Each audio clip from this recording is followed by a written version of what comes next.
Subject is Eric Delano, recorded 21st of July 2008, regarding... What else? Me, Mary, and the archives. As you wish.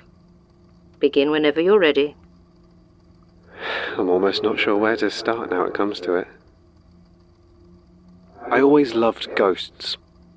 They fascinated me. Not the rattling chains and horror part of it, of course, but the mystery, the promise of secret knowledge, of seeing something that no one else was privy to. A secret world. It gripped my imagination. So when I finished my Masters in Library Science and saw a vacancy at the Magnus Institute, of all places, I jumped at the chance. The chance to pursue my passion and my career at the same time seemed like too good an opportunity to pass up. It was only an assistant archivist position, of course, but that was fine. A good entry position. I'd soon move on, I told myself. Yeah. And for the first few years it was pretty much exactly the job I expected. Longer hours than I hoped, and the archivist seemed less interested in doing her job than I was. But all told, there were worse places to work. Then I met Mary. She was like no one had ever met before in my life. She was beautiful, like a shark is beautiful.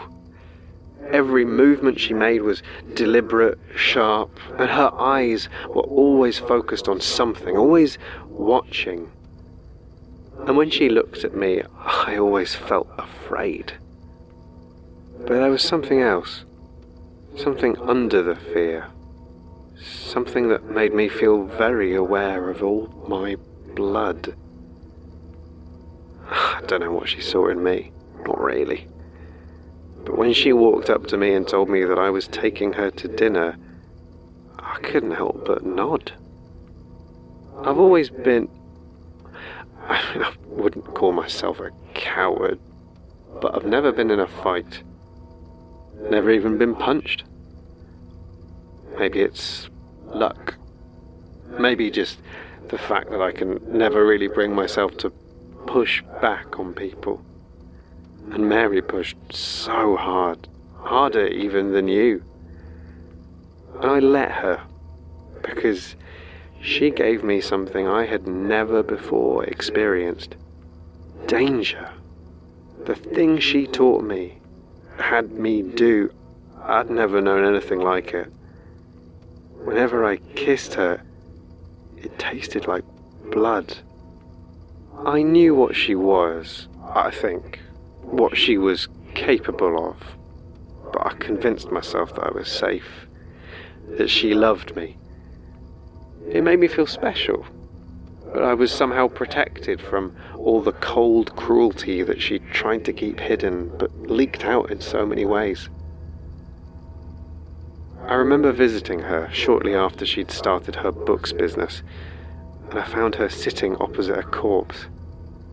A well-dressed, middle-aged man who sat in the huge armchair she kept in the back office. She looked me in the eye and told me he was her uncle, prone to drink, making an unexpected visit, and had passed out in the chair. I knew she didn't have an uncle, and I knew the man was dead. She didn't lie to me because she expected me to believe her. She lied because she expected me to obey her. And I did. We rescheduled our date to the following day. But you know what the strange thing is? Despite the violence, death, even my own murder, I still don't feel like she betrayed me. She was what she was. And I knew that, and even when I told myself that she would never harm me, of course not. I was her husband, her true love. Even then, the only one lying was me. She never promised anything, not even in her vows. She never betrayed me. Not like you.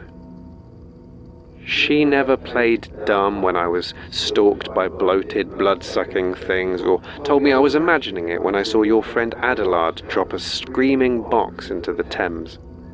She didn't try to keep me in the dark just so I wouldn't stop being useful. She never made me complicit in 1,000 nightmares and lives ruined for the sick joy of some otherworldly voyeur. Compared to that, I suppose a few murders were easier to stomach. But I couldn't be part of it. Not once Mary told me what was really going on. I know what you say, what you think you're doing, saving the world one poor doomed soul at a time. I mean, I understand, I do, but I couldn't be a part of it. Not when I saw what happened to everyone else you involved. I had to get out, to escape this place. I had a son to look after. He needed me. Or so I thought. And that's when you turn nasty, isn't it? When all your resources, they no longer want to serve their purpose. I suppose you didn't know there was a way out, a way to escape. But if you had, would you have told me? Mary, at least, played straight with me. She knew all about the Institute. And when we were married, when she was sure I could handle it, she laid it all out for me. The powers, the rituals, all the messy little cogs of the games you play with the universe. She laid out her own plans as well, her dreams of power. In many ways, I guess they were no better than yours. But at least she didn't bother to hide behind noble aims. Maybe that's why I chose her in the end.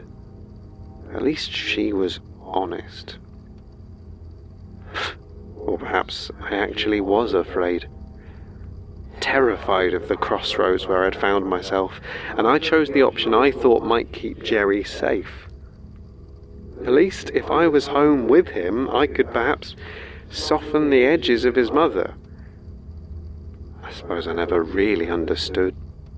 No matter how clear the situation was, how well it was explained to me, I just couldn't see the parts of it that I didn't want to. 2 years I tried to figure out how to quit, how to leave this place.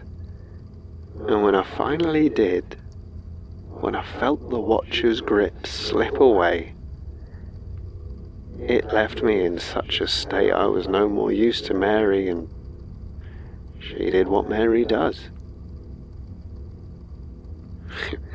It was fitting, I suppose. Even after everything, she made me taste blood one last time. Well, thank you for that. I'll make sure it's stored somewhere safe.